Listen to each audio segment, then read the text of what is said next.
We had a meeting again, and let's just say they once again did not agree. They were saying things like these logo concepts don't really feel like us.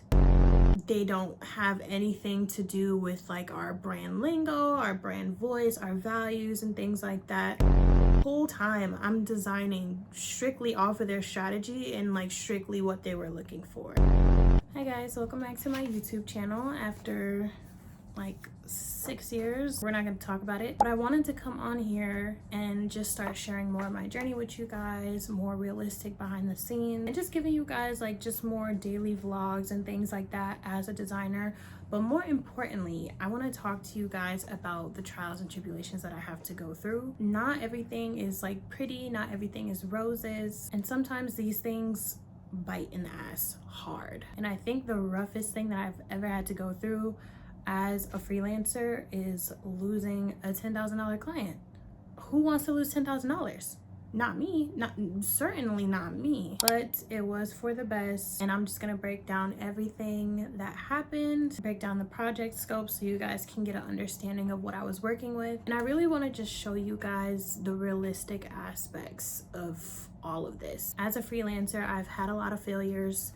And in fact, I actually embrace failure so much now because it teaches me even faster. A lot of people are so afraid to fail, but me, I am obsessed. Yes, I'm gonna do my best. Yes, I'm going to try to perform to the best of my ability, but there's always gonna be mistakes. I'm still learning. I'm still just me. I'm still a human being, right? So let's get into the project scope. So I actually won this client during a design competition. It's called a design salon, and it's basically where a client will come to this organization and say, hey, we're looking for a designer that can do this, this, and this, you know, whatever their specific deliverables are. They kind of read down everything that they're looking for, and at the end of the presentation, designers get to ask them questions, more specifically about what they're looking for, you know, how would success look like at the end of this project. After the presentation is done, we've had a week to send over project proposals. I sent over mine. They absolutely loved it, and they told me that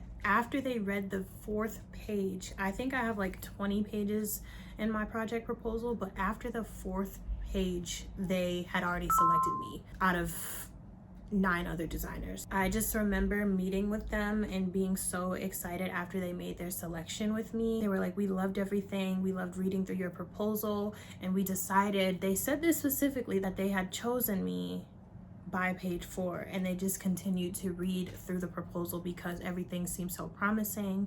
And you know, they had a chance to view my portfolio, my website, and they just loved my projects. And it looked like I was gonna have a lot of fun with this project until we got into things. Okay, so here is how the project scope was gonna go.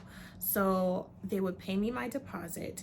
After they paid the deposit, I would start some logo concepts. They were looking for about 3 to 4 of them, which was no problem. Once they pick a concept, I would design an entire brand around that concept, and then they would pay me again midway through the project. And then after the branding was complete, then they would pay me the remaining amount to total to the $10,000. And I agreed to that. That was perfectly fine. I typically do half or 3 payments anyway for all of my client projects, so it was nothing new. So just to clarify, my clients were a team of 2 people, 1 man and 1 woman. Both were working for a residency organization, and they basically just wanted to rebrand the entire presence of the organization. So typically in my own client process, I have a creative direction phase. It's basically where we kind of utilize Pinterest to get visual inspiration for things, just to see what direction they would like to head visually.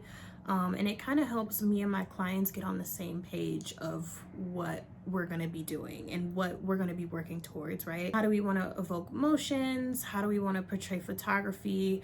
You know, typography styles, color palettes, all that good stuff. We explore all of those things in the creative direction phase. And so since that wasn't part of the project scope, I did talk to them first to see if they would be open to that, because that phase has helped me 10 toes down with every client I've had ever. I didn't want to pass up on the creative direction phase because it's so good. It helps us get on the same page with literally everything. And I've never had a problem with that phase for any of my clients. It's always been a success for us. So I didn't want to pass that up, but I did bring that up to them and they were okay with that. The creative direction phase is something that we did before I even started the logo design concepts. And what I did was I created Pinterest boards organized by like logo inspiration, color inspiration, photo inspiration, even textures, photography, illustrations, just to get a feel of what they're looking for or like what type of design styles they're interested in for their rebrand. And they were well aware of this. I gave them specific directions on how to utilize those Pinterest boards. I was saying just pin things that you like according to whatever board it is. So if it's logo inspiration, put logos that you like. If it's color inspiration, pin any colors that you like and just go accordingly to each different board. Problem 1. After we started the creative direction phase, it seemed like the woman was a little bit confused on why we were doing this. And I had to re-explain to her it's kind of to help us get on the same page visually into what you're looking for going forward. She kind of still didn't understand how to do it. So I did re-explain things to her. So once she understood how to do it, she was just like, it's kind of pointless. She wanted me to just create whatever I wanted, you know, have creative freedom to do whatever. Most of the time I always have creative freedom with my projects anyway, but it's kind of to help me decipher the million different tastes you can have in design, right? She kind of didn't want to proceed with it. So I'm just like, okay, you know, that's fine. I'll just make, you know, a bunch of different concepts based on what you're looking for. And also to keep in mind, I was going off a lot of things that incorporated their brand strategy, things that would make sense visually with their brand strategy. And just to kind of get an idea of how things were, the vibe was very sophisticated, modern, clean, educational. So that's kind of the vibe that we were going for. At least me, because I was following their strategy. After kind of just trashing the creative direction phase, I was just like, okay, let me just explore with a bunch of different styles. I did a bunch of sketches, like endless sketches, because I have full-blown freedom right now. There's a million different ways I can design this. So come time to present the logo designs, at the time, I think I started with 5 different concepts that they can choose from for the first round. We had the meeting and it just seemed like they were not on the same page within each other, because I showed them the logo designs. One person liked that I had shown them and they were ready to move forward with one pick concept, but the other person, they were not feeling it. They didn't see what they wanted. So because they're a team of 2, they kind of just have to keep moving forward with it. So I'm like, okay, you know, that's perfectly fine. I can try again. Let's make some more concepts. The next time I made concepts for them. And again, keep in mind that the vibe is like sophisticated, clean, modern. The next time I designed for them, I kept that same vibe and I gave them another, I want to say 6 different concepts this time, just to give them a little more variety to choose from and like feel a little more confident. I can tell these people already didn't know what they wanted because, you know, they found the creative direction phase kind of pointless. And here's the thing, while I was designing the second round of concepts, I got emails of them pinning stuff. So I'm like, okay, you know, maybe this isn't entirely pointless to her because now they're pinning stuff. But as they were pinning things in like different styles that they like, it was completely 2 different things. Like one person had something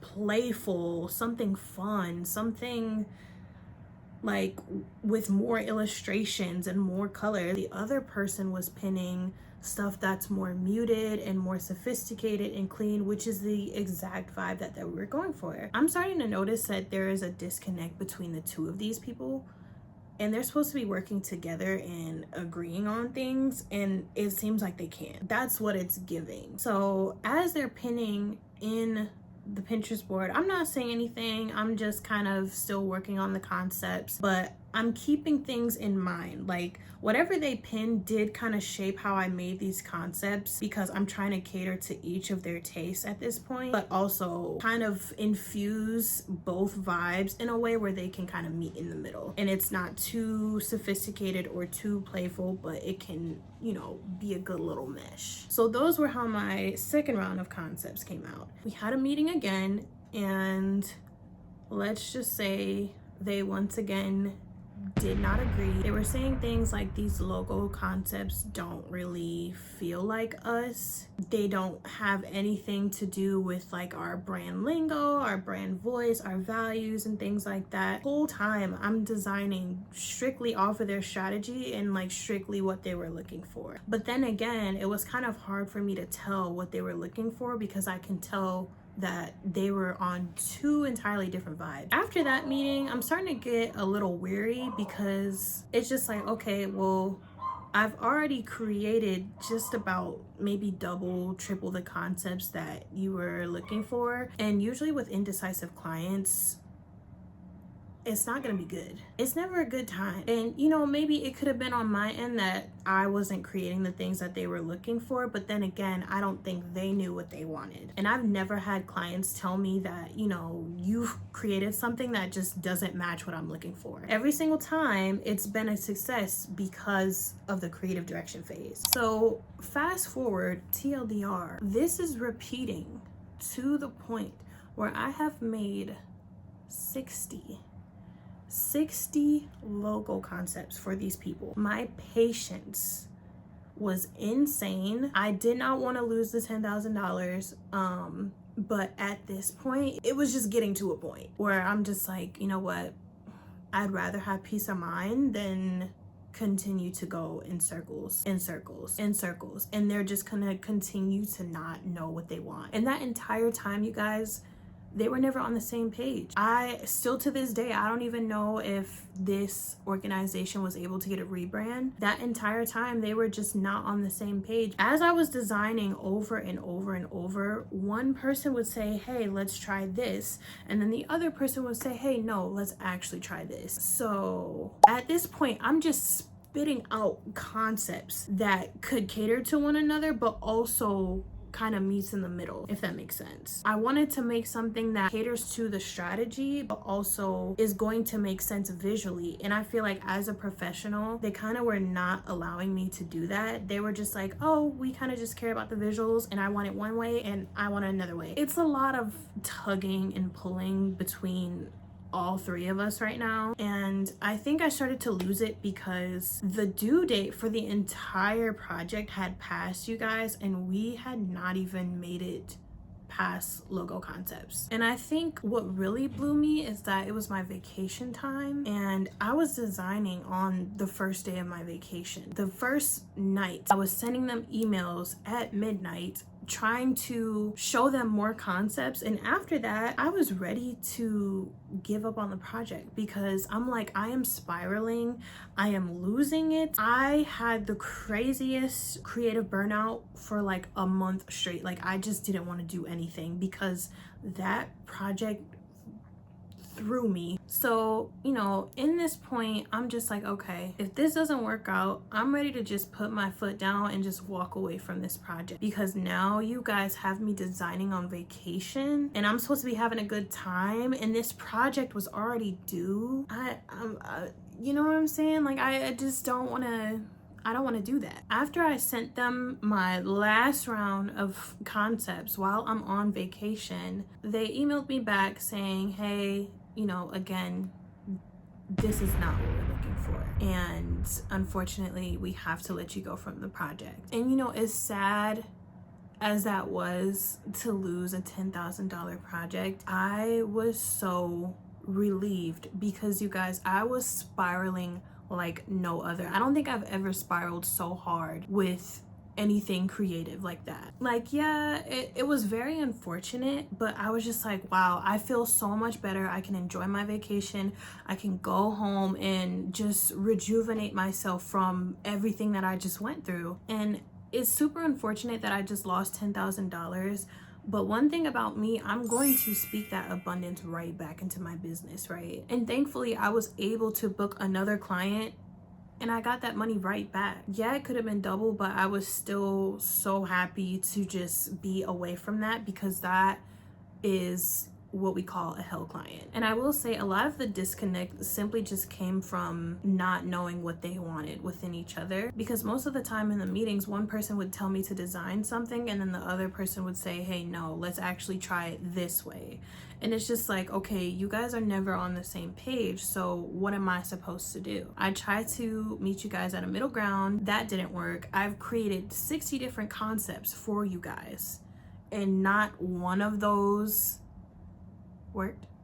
So yeah, that's how I lost $10,000 within a client. After that experience, I definitely started putting my foot down with every client that I had from here on out. I have really good relationships with everyone that I work with, but usually the clients that are a little more stubborn or indecisive, most of the time they don't even come to me anymore, because thank God I have filtered out my marketing, strictly honed in into my target audience, and most of them come to me, they're ready to pay, they're ready to work, they're excited. And so things like this aren't usually a problem for me anymore, but this was when I didn't have that yet. So I just want this to be a learning lesson for, you know, any creative freelancers or even founders or entrepreneurs that, you know, are in the same lane as me, just to give you guys an idea of how things just go. Like, this literally is just how it goes. And yes, it is unfortunate that I lost $10,000, but I was so relieved. I was so happy, because that moment of failure brought me to where I am right now, and I feel more confident, more dominant as a founder who is running her own creative agency, and I just have so much fun with my clients now. I never will experience something like this again, and if I do, it's going to be it's not because I'm speaking abundance into my business. So yes, thank you so much for watching. This has definitely been one of the risks I've had to take, one of the hardest lessons I've had to learn. If you made it through this video, comment an egg emoji just so I know who's fully watching. I hope you guys stayed engaged, because this was tea. Please like, follow, and subscribe for more, and I will see you guys in the next video.